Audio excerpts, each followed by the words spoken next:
Great skills again by him. Oh, marvellous goal by Röhl. Welcome to the Rangers Journal.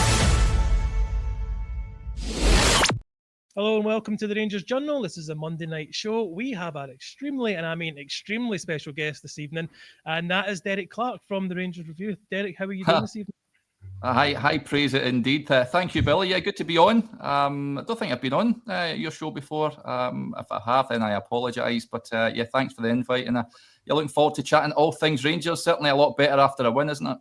As mate, no, you've certainly not been on with myself, Derek, because I was going to mention to you a few years ago, I kind of lost any interest in listening to your usual radio phone-ins. I'll not mention any of the stations, and I happened to be recommended your show to listen to.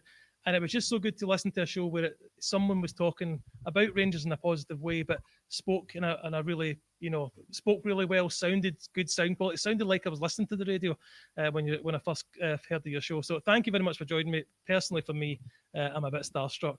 No, I'm not having that, Billy. Thank you for your kind words. But yeah, move swiftly on before my head gets any bigger, please. I will do. That's the last of that. And obviously this evening we have our regulars on. Ryan, how are you, mate? I'm doing fine, buddy. I'm doing fine. I'm glad Monday's out the way. We've actually got Chris Boyd and Kevin Thompson coming down to the room on Friday for a wee 5 stars night. So I'm counting the sleeps down to meet a couple of my idols. So I'm really looking forward to that. Tickets are still available, by the way, just a wee plug for that. Good stuff, mate. And last but very much not least, Ross Graham, how are you, mate? Yeah, I'm good, Bill. Thanks for having us on. As you gents say, good to start the week with a smile on our face. And I think there could have been some other results that could have gone our way, but hey ho, let's not complain. We're on the roll train, so let's go with it. Well, rolling ahead. Anyway, we had another good result of the weekend under Danny Röhl. That's 3 league wins. The kind of theme for this pod, although we'll not talk about that for the whole pod, is Röhl's report card. How well has he done since coming in? Obviously, it's a bit of a mixed bag, but we'll come to that later on in the show. Derek, yesterday's performance, I think, for me anyway, I'm not going to speak for you, it's building on the success and building on the performances of the last 2 league games. What was your kind of thoughts overall on the match? It was routine, wasn't it? In the end, I think good start. It's a rarity that you come sort of firing out the traps, if you like. 2 good goals. Should have been a third, I think, but I was expecting that one to be ruled offside at some point when the referee was getting called over at the monitor. But yeah, second half, sort of, but the game were in the driving seat. Rangers, you could understand why there was a drop-off given the changes at half-time. Perhaps would have liked 2 or 3 more goals, but yeah, 3-0 win away from home. It's what we've all been hoping for this season. That's what Rangers should be doing when they go to Dens Park and the like. So yeah, it was pretty satisfying performance. I don't think Rangers were under any real sustained pressure at any point.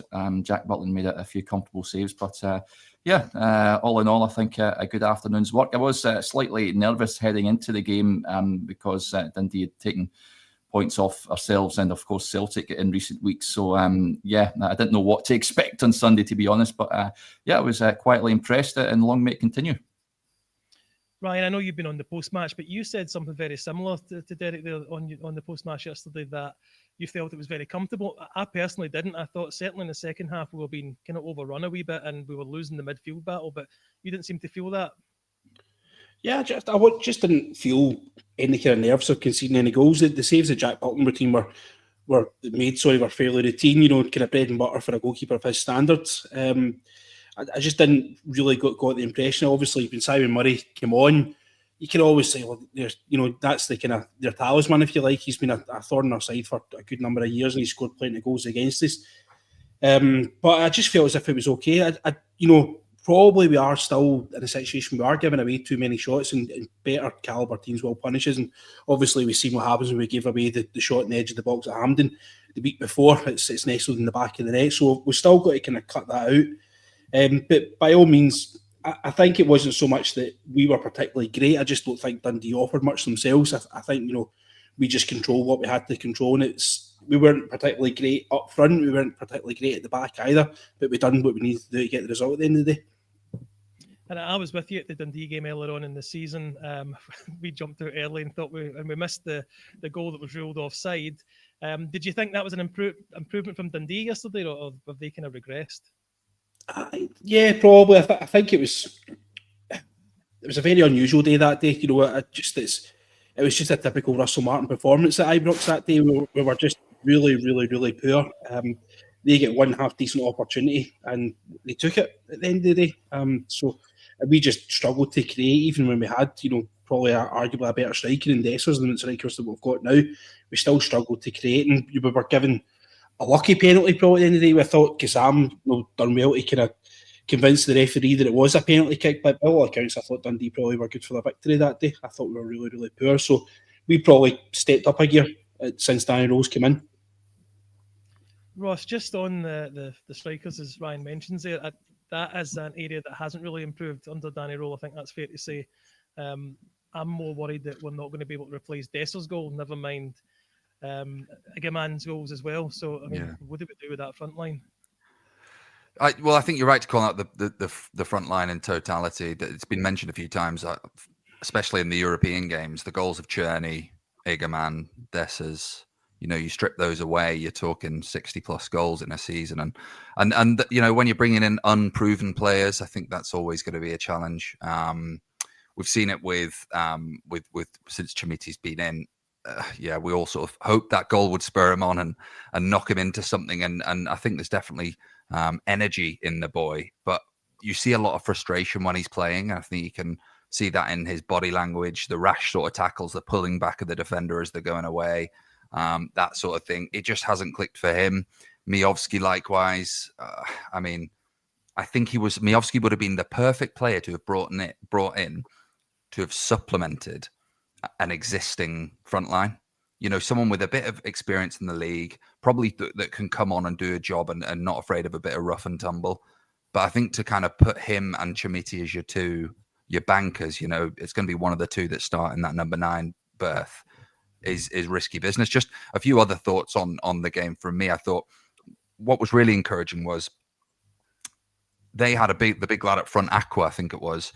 He was putting himself about. You could see it first 5-10 minutes what it was going to be about. But I actually thought that from a physicality point of view, we were a lot more up for it, which under previous tenure and earlier on in the season was kind of a miss. And also the fact that we were able to dust ourselves down from what was a really tough game against Roma. I think we were sort of ragdolled for the first half, certainly. So to dust themselves down and be able to go and put on a performance. And I was looking earlier at the rankings on FootMob for the defenders, and they're all, you know, around 8 or higher. And I'd agree with those rankings. I thought they were really, really good. But I agree with what you're saying, Ryan, in terms of getting those shots in at the edge of the box. But if that's what we're restricting them to, then I think they've done pretty well. Derek, I listened to your morning briefing this morning, and you did kind of mention between you the front line. Where I feel it's a wee bit of, I think you maybe even mentioned this, but I've been feeling it myself a bit, Miovski, that he hasn't been getting the service and he's not got someone else playing alongside him, which would maybe bring the best out of him. Am I wrong in that? Has he just not been very good? A bit of both, I think, Billy, on that front. I've been bitterly disappointed by him.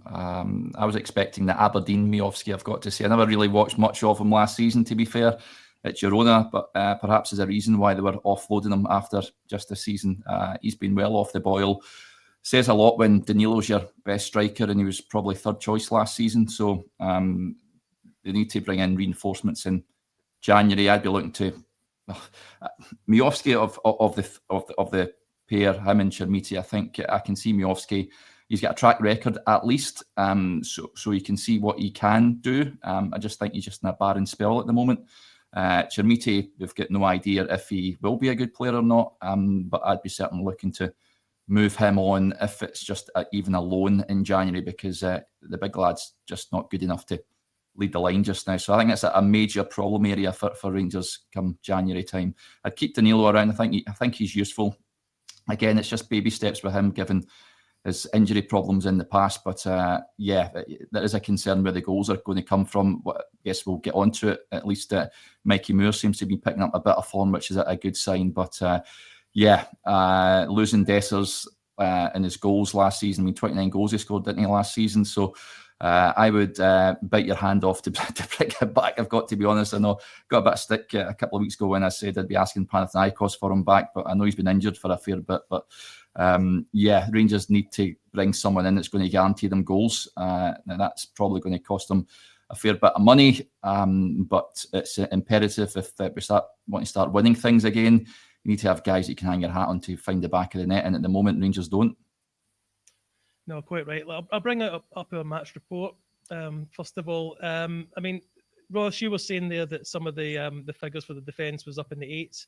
I think this is Mitch from our Rangers Journal team has compiled this. He's got Moore as the man of the match. Miovski down at 5. I think that might be giving him a bit too much. But he's surprised maybe that Mitch hasn't thought the back line was a bit, well, you know Mitch, I suppose. But you surprised the back line might not be a higher marks than that? I thought they did better. Yeah, look, I think Magoma's settled into a very capable left back. I think 5.5. Duff, as you say, we'll put it down to Mitch being Mitch. But I thought it was accomplished, Magoma. I think he looks really strong going forward. Clearly, playing with a left-footed centre back helps him. I think that's really been shown. There's always been that thing of Rangers having very short left backs or left backs that have lead boots when they try and jump at that back post. But I think Magoma will turn out to be a good player. But look, I mean, I don't want to get too stuck and hung up on this, but he's not our player. He can be as good as he wants, and he can, look as though he's a great attacking player, and we're really turning him into something good, and he seems to be contributing. But great, fantastic. Let's let him contribute for the rest of the season. Then he goes back to his parent club, and we have to start again. I think without this being a banging the drum of all the noises and the jungle drums that we've heard recently, there is a lot of accountability as to probably why that backline hasn't worked so well so far. There's probably a lot of players that are trying to prove themselves to their parent clubs as well in that team. And I think Mikey Moore, who, as mentioned, we'll come on to, has probably fallen into that bucket as well. But we'll come on to that. But I thought that the rest of them played really well. I think Suter's gone through a rocky patch recently. I think that's fair to say. I think he stepped up yesterday it was, and played really well. I think Cornelius is going to be a shrewd signing. And Tab obviously got the assist as well. It was a wicked ball in that he delivered for Raskin. So I thought they did well. And Butlander's ever reliable at the back. So yeah, pretty solid from the back line for me, Billy. Ryan, Raskin's goal, he's done that a couple of times, notably against Celtic last season, but he was just completely unmarked. It seemed very strange that they wouldn't pick him up.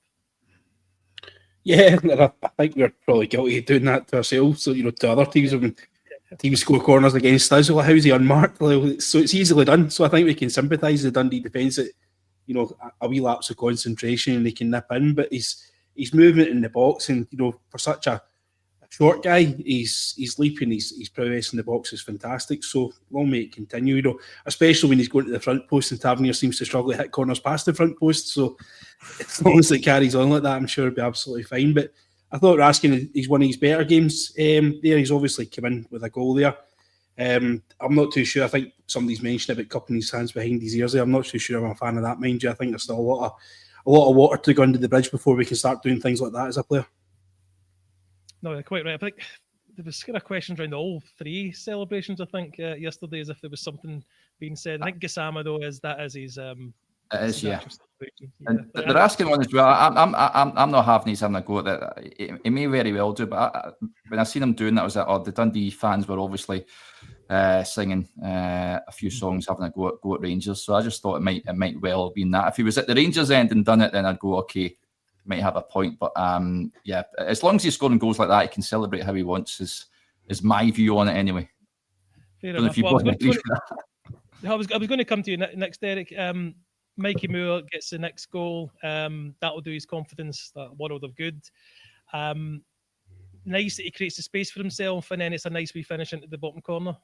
Yeah, it was a beautiful finish. Right, bang in the corner. Goalkeeper, no chance with it at full stretch. So I was very impressed with him. Probably his best game in a Rangers jersey so far, and it's no secret that he's starting to flourish now that Danny Röhl is playing him properly.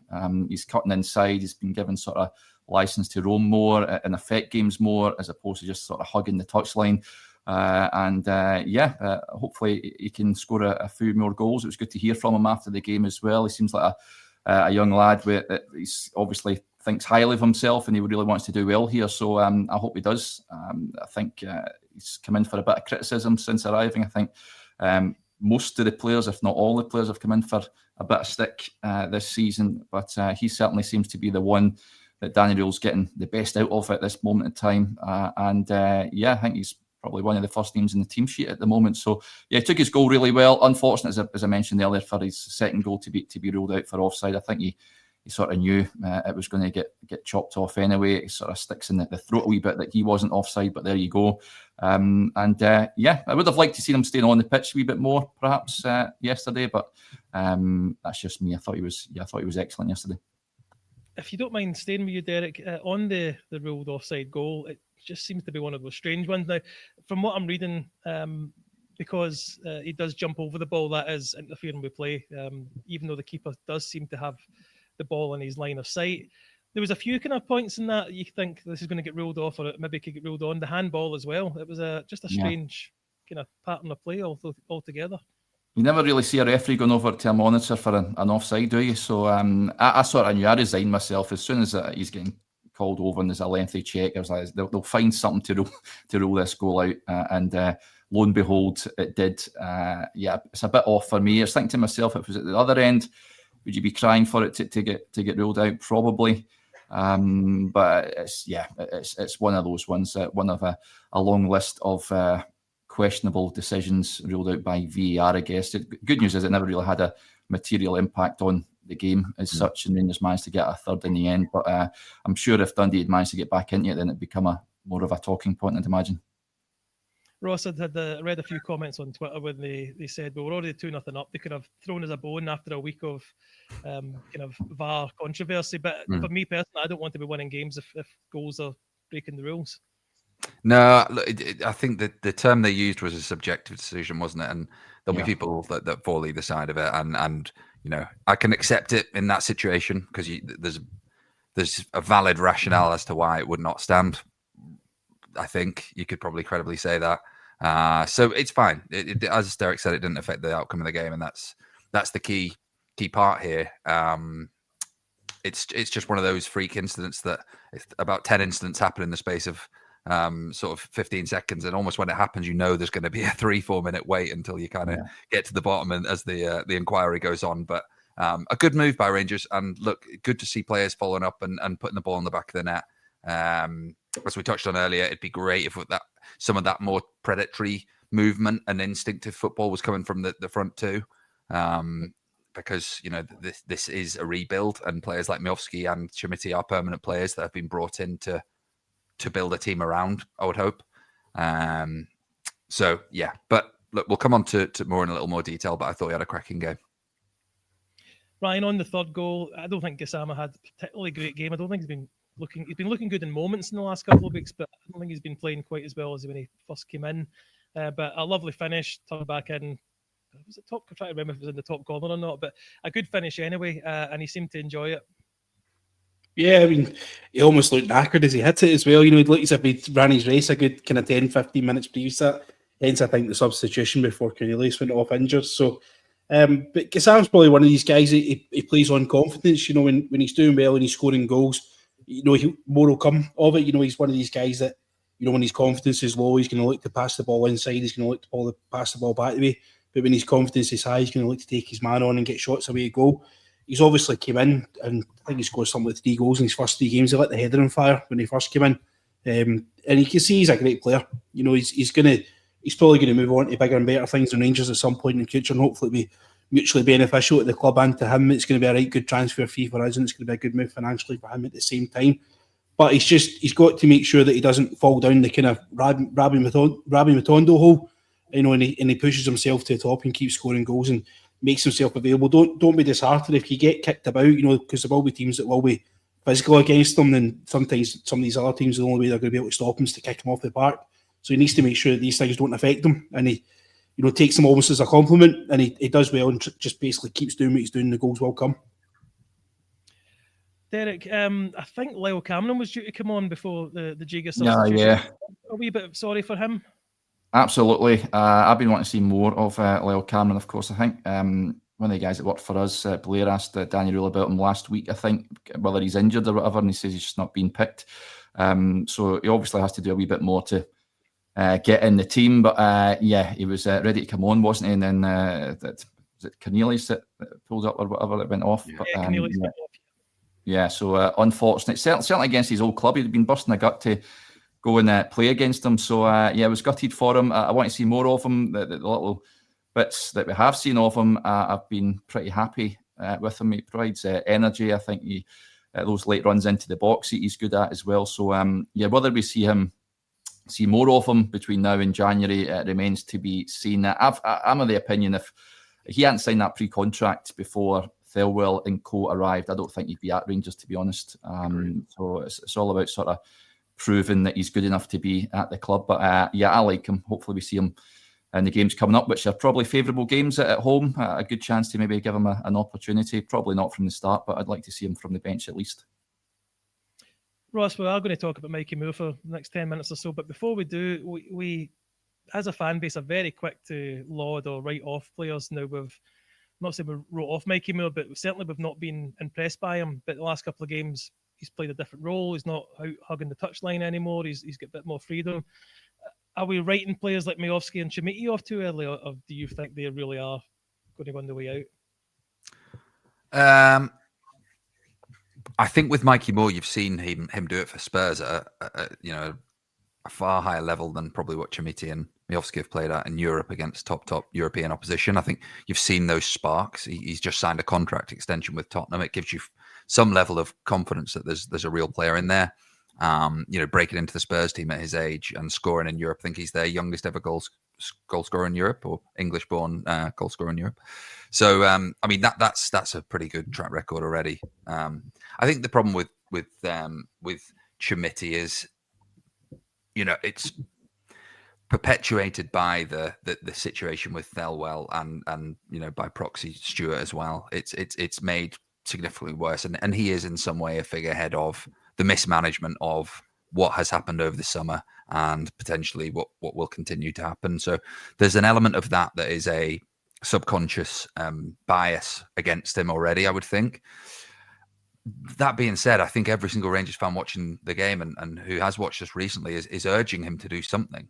Is urging him to score a goal, is urging him to get a brace in a game and really kick on, to show confidence. I don't think he's the most likable player in Chimiti in particular. When you're watching him, he rarely smiles. He looks a bit huffy on the pitch. And I think there was a picture we all saw of him when he turned up at Ibrox the other day with his shoelaces undone, tracky, hoodie up, headphones on. And you just kind of want to give him a bit of a, grab the lapels and give him a bit of a shake. But he will get his chance. January is still a bit away. He will get more chances. He is young. I mentioned earlier about Miovski, and maybe Chimiti is falls into the same bucket of probably a good player to supplement an existing front line. If you had Des as an Iggerman and would have swapped Danilo out and got either Miovski or Chimiti in, I don't think we'd be sat here going, this is a really awful piece of business. If the money obviously was different from Chimiti, but the way it currently is, it's that they're the main men. They are the people we're relying on to put the ball in the back of the net and in those sort of one-on-one examples and chances. I think, Ryan, you touched on it earlier. There is probably an example to say, or an excuse to say, that the service hasn't been great. I think you start looking at then who we are playing wide, right? Mikey Moore cuts in and has been playing very well as a auxiliary player, that luxury 10 that can hover and pick the ball up and go slow and then real quick. Gassama is someone that will cut in on his right foot and look to get that ball in, very similar to how he did score, and he likes to try and beat players. So then you start looking at your wing backs, and you would hope then that Magoma and Tavernier or Aarons would be getting down those line and getting the deliveries in. But potentially the opponents that we have been playing recently have had us under so much stress that they've almost been hesitant to make those runs and to receive the ball in those high positions. So there's probably a lot of different reasons as to why it hasn't clicked yet. It's certainly very frustrating as fans to see your existing front line kind of be ushered out the door and these guys come in and it just hasn't happened. But we have to believe that there is something there, We have to believe that there's something that will come good with them. I think Miovski, Derek, you mentioned it earlier, there is a player in there. We know that. So that's good to know and good to sort of bear in mind. But with Chimiti, very much an unproven and potentially very expensive mistake if it doesn't happen. So we'll all be looking for rumours come January as to who's going to come in the door and save the second half of the season for us, I guess. Well, let's have a little bit of a look at this graphic that I got Doug to make up for us. And this is comparing them in the Falkirk match, this is Mikey Moore, to the match yesterday. And Derek, I'll stay with you. One noticeable thing is the heat map is out on the right that whole game. Very little movement around the rest of the park, just that right-hand side and mainly right, kind of just over the halfway line. But then yesterday, a lot more spread out. Certainly no concentration in any one particular area. He's all over the park. Is it just a matter of being given too much instruction under Martin, and he's been given more of a free role? Yeah, I think he was just. Someone mentioned one of our shows that the players looked like they were in straitjackets under Martin. So I think he's just been given a bit of freedom, really, to roam and express himself. You can see with your heat maps there. He's now taking up more positions in the central area and even on the left-hand side. So, I think it's just as simple as that. He's not hugging the touchline. He's not a winger. He's not got the pace to beat fullbacks and hit bylines and what have you. So he's someone that, as Ross says, likes to cut inside. And, I think we're going to see more of that. I know he sort of played on off the right, but coming inside. And, I think we'll see more of that under Danny Röhl. And I think, the only other question would be Gassam on the other side, who, as you touched on, has been off the boil of late. It'd be interesting to see if Danny Röhl can get a tune out of him, given that he worked with him previously at Sheffield Wednesday. But, Gassam is a winger. They go off the boil from time to time, but certainly Moore. And you understand as well, he's just 18, just turned 18 in August as well. So he's learning the game. I said when he was struggling that I was surprised that he wasn't sent out on loan to maybe a lower league English side to try and learn the game a bit more, as opposed to going straight to Rangers, where the demands are such that you need to win every game. You're playing Old Firm games, European games. It's massive for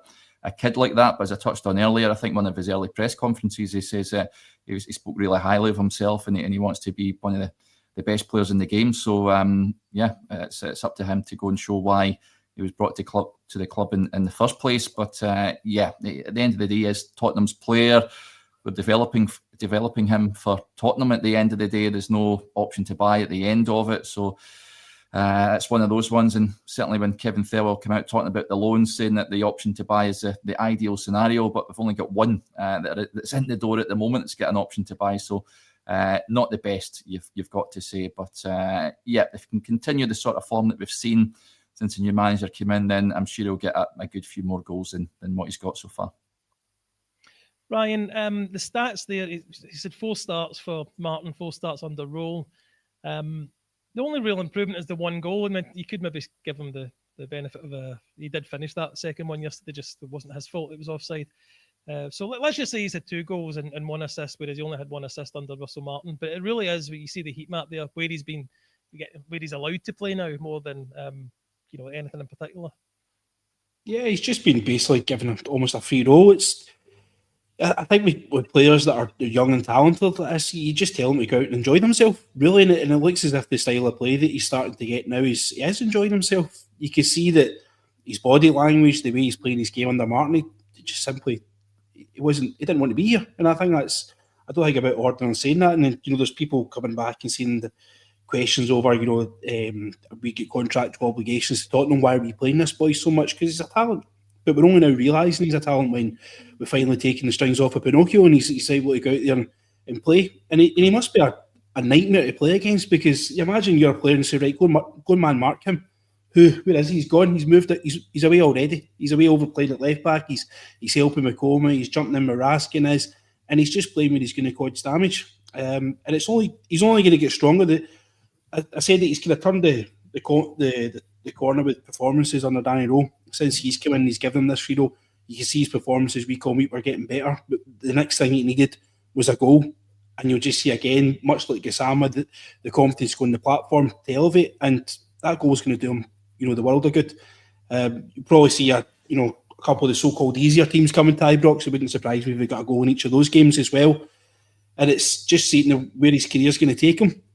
I'd love to think there's a possibility we could get him back again next year if Spurs are happy with his development.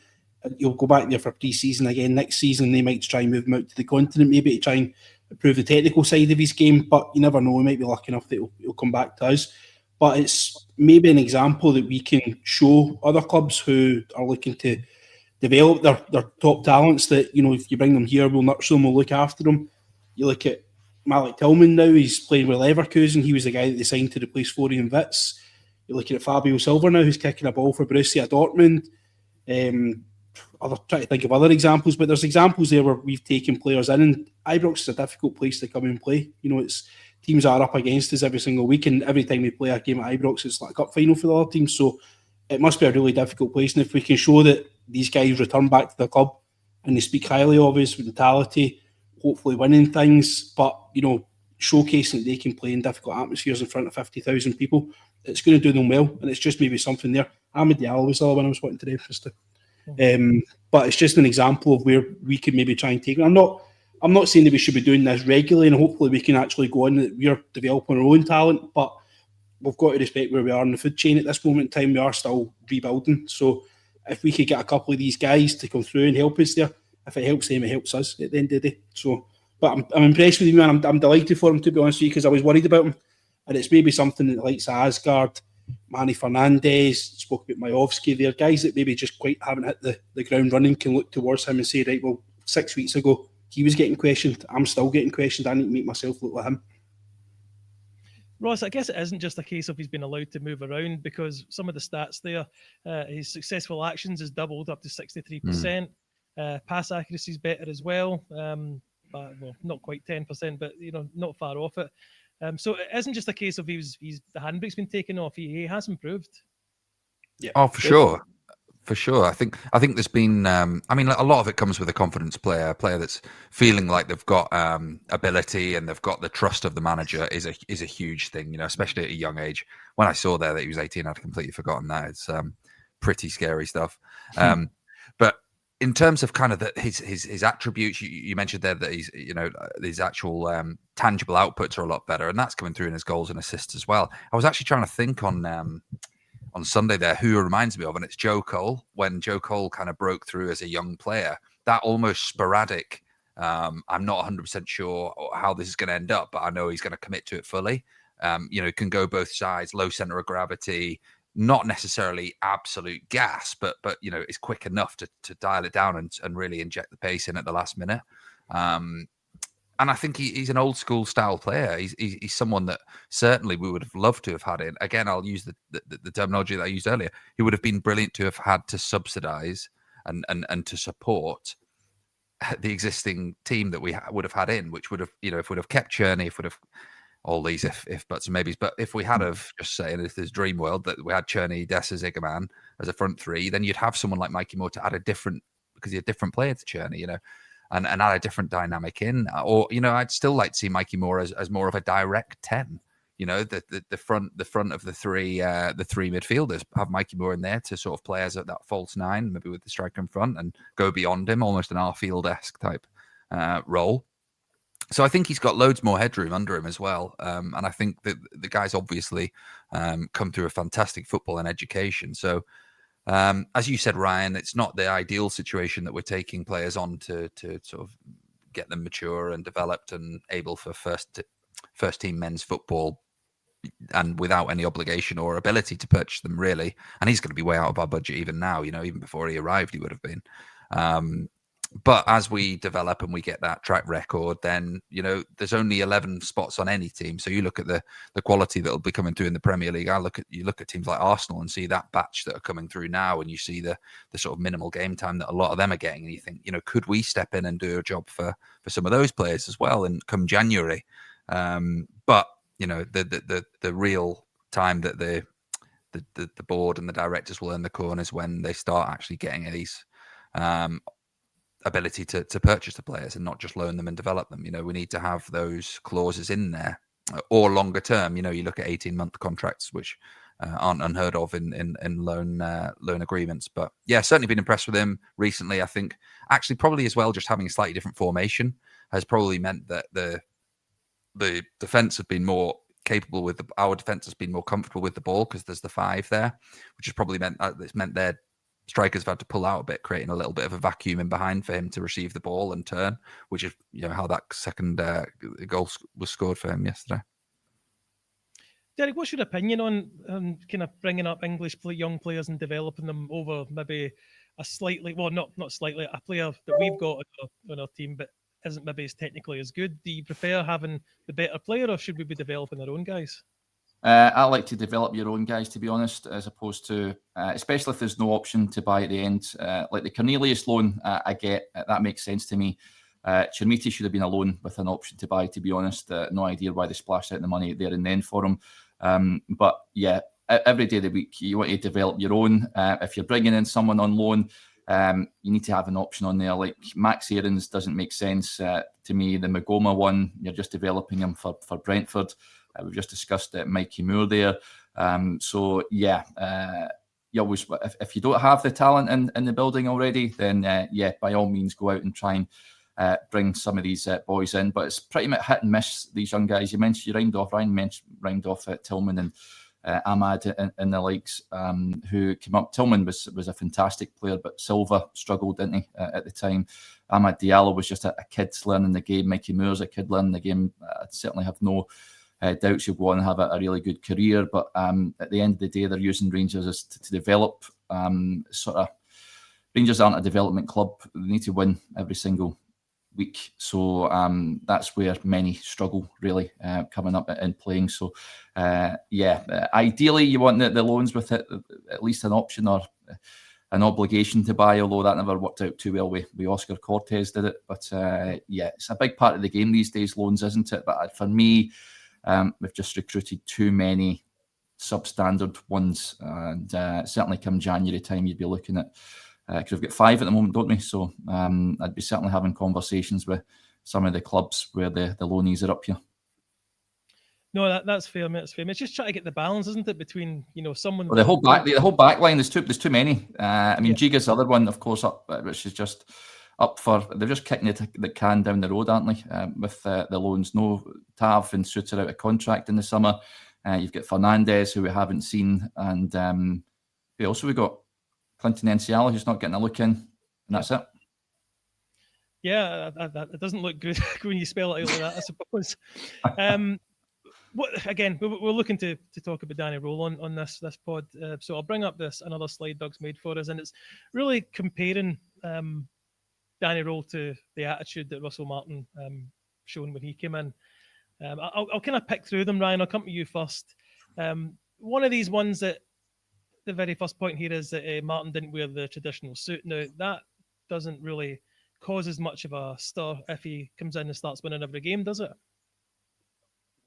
was a comment yesterday's pod that if Rangers are winning, they can wear a mankini in the park or the side of the park. And I'm kind of like that myself. I'm, as much as I love the tradition of Rangers, and I'm very much into my values of it all, and everything about it. I'm still of the opinion that players should be showing up in match days and suits and stuff like that. But I get it, and I think he was basically probably told first day, put this on, go and put that away, and go and put these on. And it might not necessarily be what he wants to wear. I don't think when Gerrard first came in, I think he spoke about it's not something that he particularly enjoyed, but it was just part of the job. It's part of the job role that you have to wear that. It's your uniform, in my opinion. You wouldn't expect to go to anywhere else. There's certain uniforms that you see in certain places, and you wouldn't expect to see them wearing anything else whilst they're doing that job. And the suit and the brown robes for me for Rangers manager, that's what it is. It's kind of a bit of a non-negotiable. And it's really important to some people, and some people don't care as long as Rangers are winning. But just put it on, mate. It's not a big deal. Well, Röhl came in and wore it. Röhl. I keep saying Röhl. Röhl came in and wore the suit immediately. Ross, another thing really bugged me was Russell Martin's insistence on winning the right way, where he really took to heart Walter Smith's advice of just win, which is what Rangers need to do. They just need to win. Yeah. Winning the right way is will forever be weird to me to say. It's just will forever jar with me. It's like, what? Honestly, I think someone put it in our WhatsApp earlier about some of the stuff that he actually came out with. I think in years to come we'll look back and cringe, laugh, cry, whatever at this whole saga that's gone on with Martin this year, because it's just been an absolute catastrophe. But yeah, look, I think one of the first things that Danny Röhl said when he first came in is, we'll sort of earn the right to be able to try and play good football. We'll win our games first and foremost, and then earn the right to try and put a philosophy, a style of play. Number one principle has to be win games, and I think that bought over a lot of fans. I think his sort of humbleness and visible excitedness to be at the club was another quite humble thing. You never got that with Martin. I always thought he felt he was the main man, and he was kind of pointing at himself in the mirror and give him the whole sort of pep talk, mom spaghetti stuff in the mirror every day before he went out. And it was just a little bit cringe with him. I think Röhl comes across as someone that has a highly contributing team around him. He's always first to commend his coaches. He knows his weaknesses and the areas that he needs to develop, and he brings people in to supplement that. He's humble enough to realize that he's not the finished article, which is great to see, even though he's got a very accomplished CV. So there were good signs early on, and you're right about the suit. I know it's a cliche, but it means a lot to us, quite simply. And if you're willing to do that, it shows you're willing to put that above your personal demands or expectations as a manager. You're willing to kind of almost bow down to the fans and say, yeah, look, I'm here, I'm humble, I want to learn about the club, I want to learn about what it means to you, and therefore how I can incorporate that into my thinking and my thought processes, which is great to see. And I think it's those subtle things that Röhl has done to come in that has got us in a position that we're in, that we're not really shouting sack the gaffer, anymore. It's more a case of progressive and looking forward, and maybe at more structural issues within the club. But I'm impressed with the guy so far. Really like him.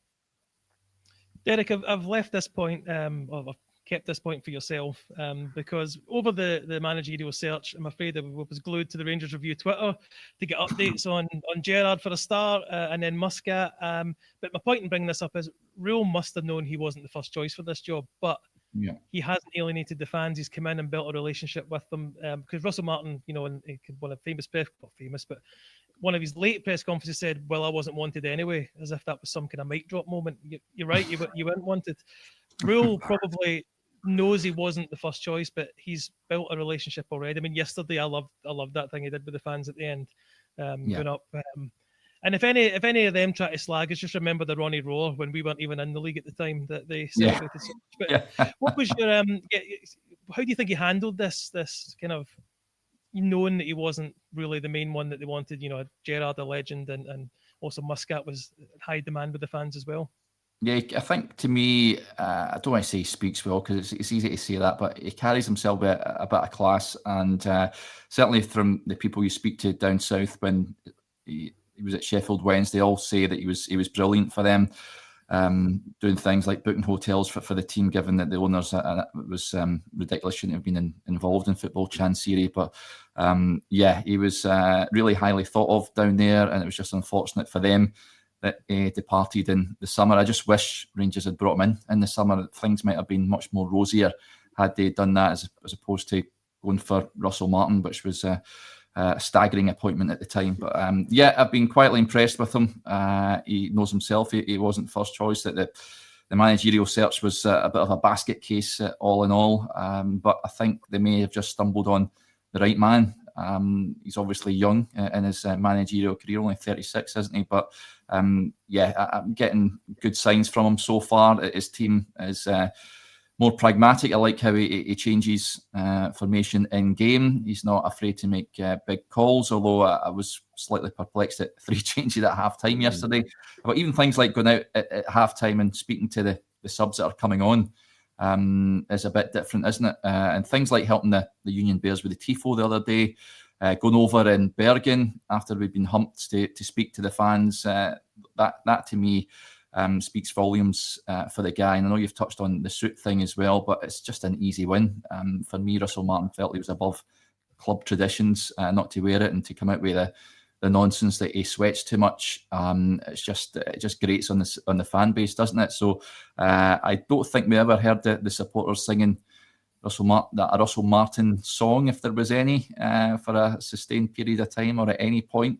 Yesterday, of course, it was it was constant, wasn't it, the Danny Röhl song? And like you, Billy, it's just all through the game the same.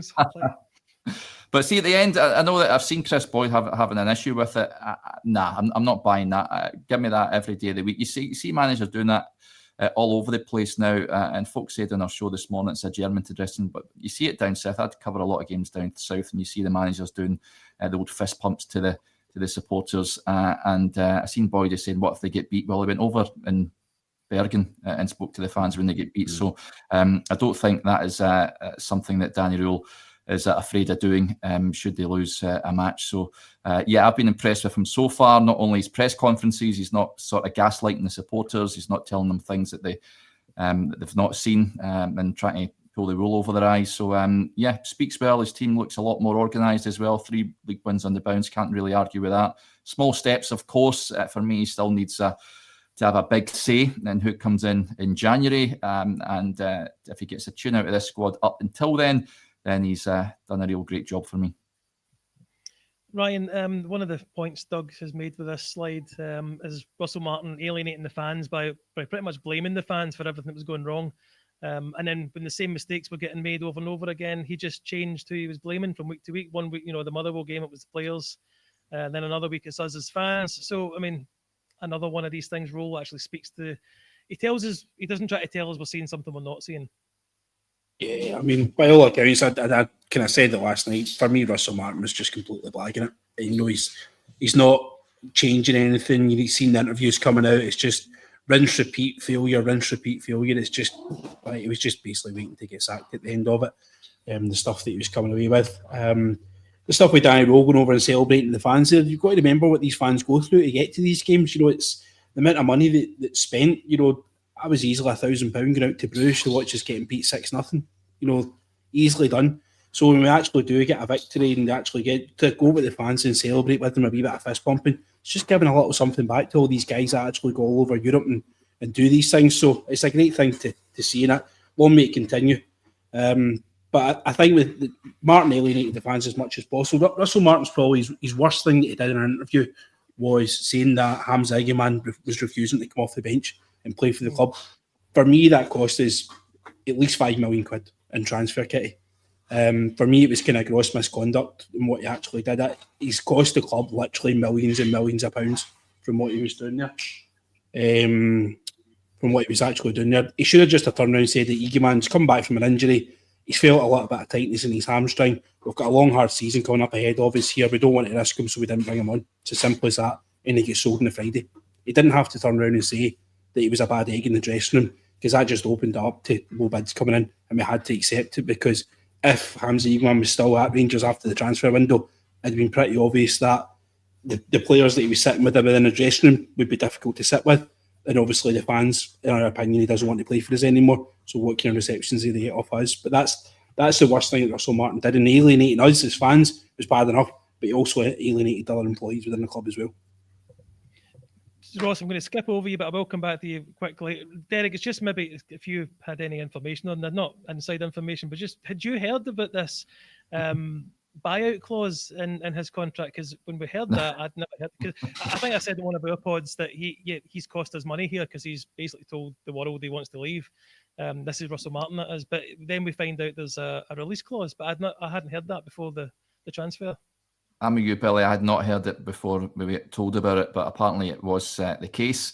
The issue I have is there a sell-on? I'm concerned there isn't a sell-on, which would be a real kick to the Nella regions if that is the case, because he's tearing up over in France, isn't he? I don't think it's going to be long before he's heading to one of the top leagues, either England, Spain, or what have you.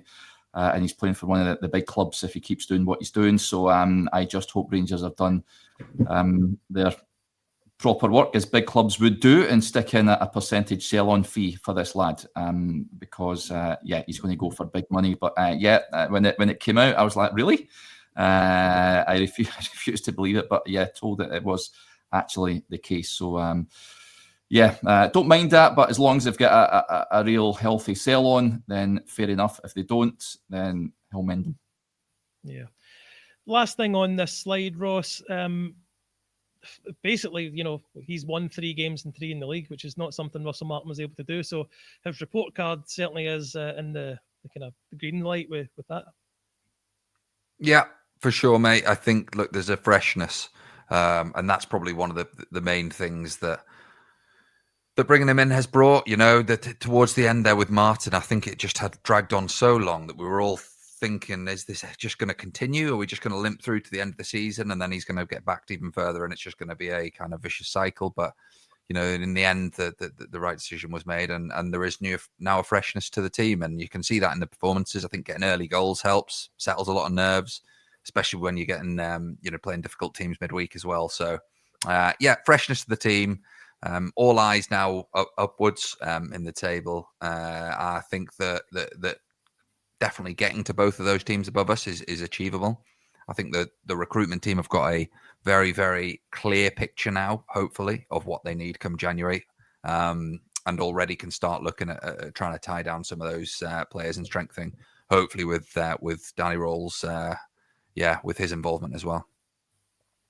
Derek, I know your pods are normally 25 minutes, half an hour. Thank you for your time staying with us. That's okay. For the hour here. Just to touch on the last kind of subject I wanted to touch on is now the international break. He has time with the players on the training ground. Hopefully, most of the players are there and they're either not away on international duty or they're not away sunning themselves on the beach. They're actually on the training ground. What do you hope he works on with them?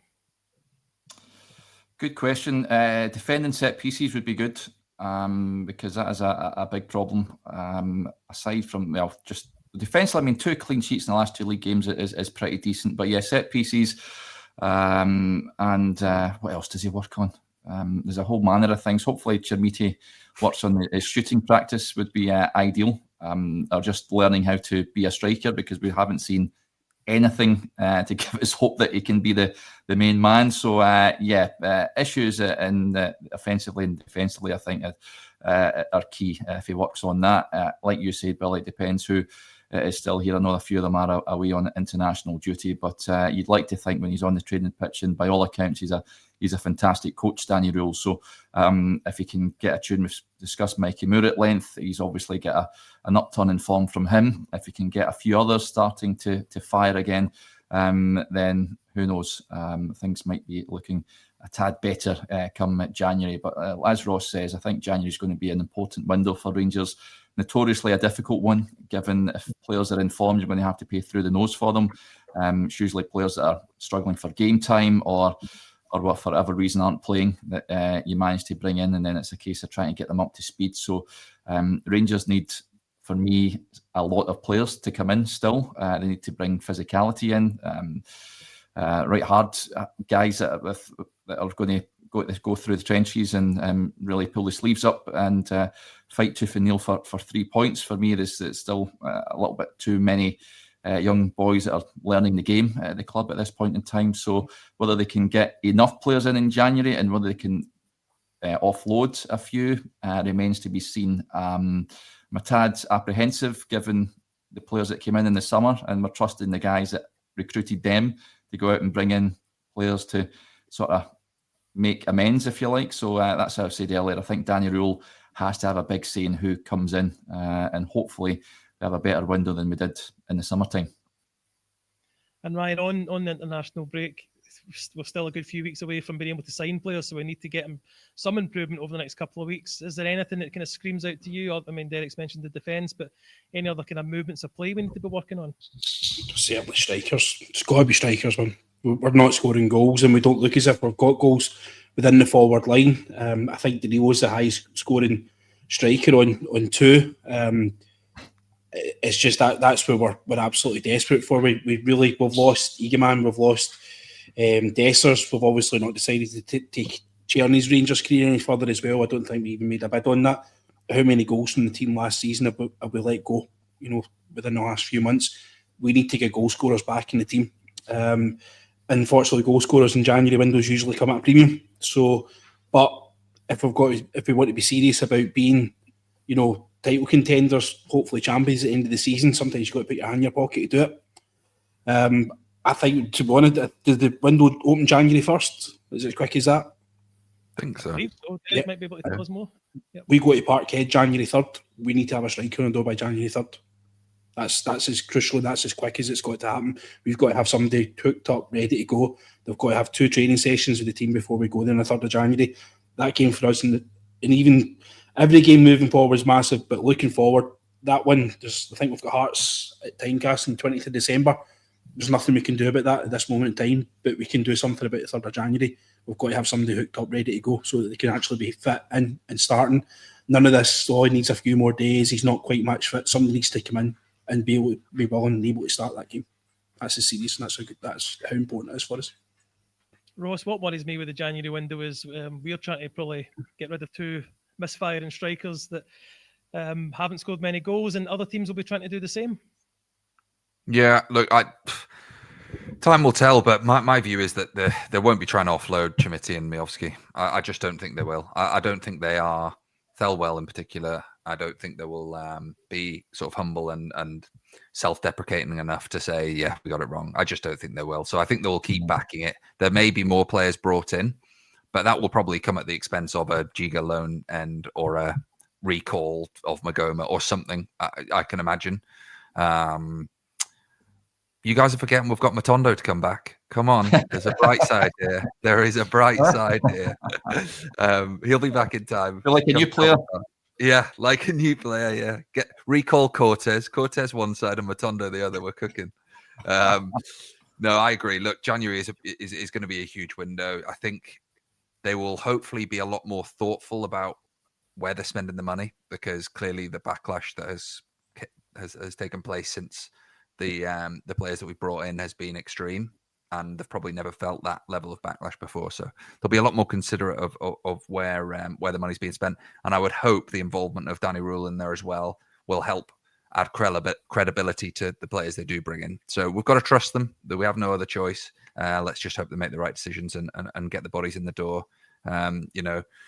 You look at players that are out there in the SPFL at the minute. Do you make an audacious bid and go for someone like a Braga or a Shanklin, dare I say, and just go for it? That's the ballsy Rangers of the 90s. They would have done something like that. They would have just done it. Who knows? Have they got the cojones to do it? We'll see. Well, thank you, Ross. Before I finish up, I do want to do a couple of things. First of all, mention our sponsor, the Bluebells Pub in Puerto del Carmen in Lanzarote. Now, that's not usually a sponsor you can go out and buy something from them tonight, but if you're over in Lanzarote, please go and check them out. It's good food, good fun, good drinks, and they'll look after you over there as well if you mention the Rangers Journal. Derek, I'll come to you. I don't imagine there's many people watching this pod just now that don't know who you are, but can you please tell us what you do and how we can listen to more of you? Yeah, no worries, Billy. So, Rangers Review. So we record a daily show, 9:30 on a weekday. So back on tomorrow morning. Myself and Blair, we will just discuss the latest Rangers news. As well as that, we've got obviously the website as well. We've got the app also. If you've not subscribed, go and subscribe. And hopefully you enjoy the content that we cover Rangers. We're actually speaking the other day there. Since we launched it, we've had very little success, apart from going to Seville that year and winning Scottish Cup and the League Cup, I guess, but nothing of great note in terms of league titles or anything like that. So I don't see that changing this season, unfortunately, but hopefully things can turn around next year. But you can go and check us out there, Rangers Review, if you go and search us on your socials, folk or wherever, and you can find us there. Well, thank you very much. I'm a regular listener. Yourself, Heart and Hand. Oh, I love listening back to our pods as well, actually. That's maybe an ego thing, like to hear myself. Ryan, thank you very much, mate, for joining us. No problem. Thanks for having me. Nice to meet you as well, Derek. Yeah, you too, Ryan. Cyber meeting. Ross, thank you, mate. No problem. Derek, I hope you're going to join us again come the turn of the year, so we can chat through the ins and outs from the transfer window. That'd be good. Yeah, top man. Yeah, cheers, Ross. I'd be happy to. Yeah, and thank you very much, everyone, for your comments at the side. Everyone watching, Derek, you may have noticed we don't get quite as many gifted memberships as you get, but we do get them from time to time. So thank you very much, everyone, for watching, and just remember, every night it's a Rangers Journal night. Good night.